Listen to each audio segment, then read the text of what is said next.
Hello and welcome to Toilet Tuesday. This week we're in the Long Gallery looking at this beauty. So in 1859, the Reverend Henry Moule invented this, which is the world's first earth closet toilet system.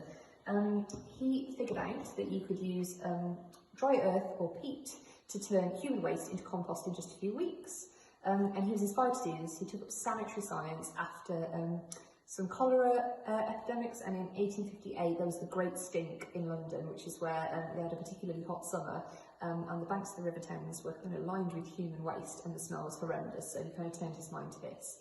He also disapproved of the water closet because he felt that we were polluting God's rivers and seas with this stuff, and he felt that kind of earth should return to earth, and so this was the kind of product of his labour. So this is how it works.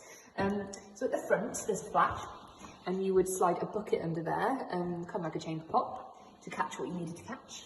And then at the back you'll see there's a hopper, and you can see his name here. We've got Moule's Earth Closets.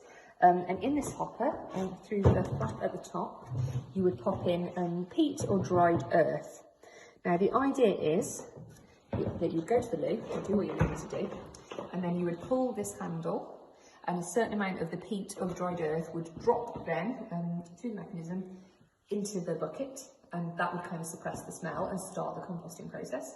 And then eventually, when the bucket was full, you would lift the flap up, slide it out, and you would bury what you've got in the bucket in the garden, and that would return the nutrients to the earth. So it's kind of the first, the world's first composting toilet, and they're still quite fashionable today. So they became really popular. They were used in hospitals, in military camps, and in private houses and rural places across the country. So we're really lucky to still have one. So see you next Toilet Tuesday.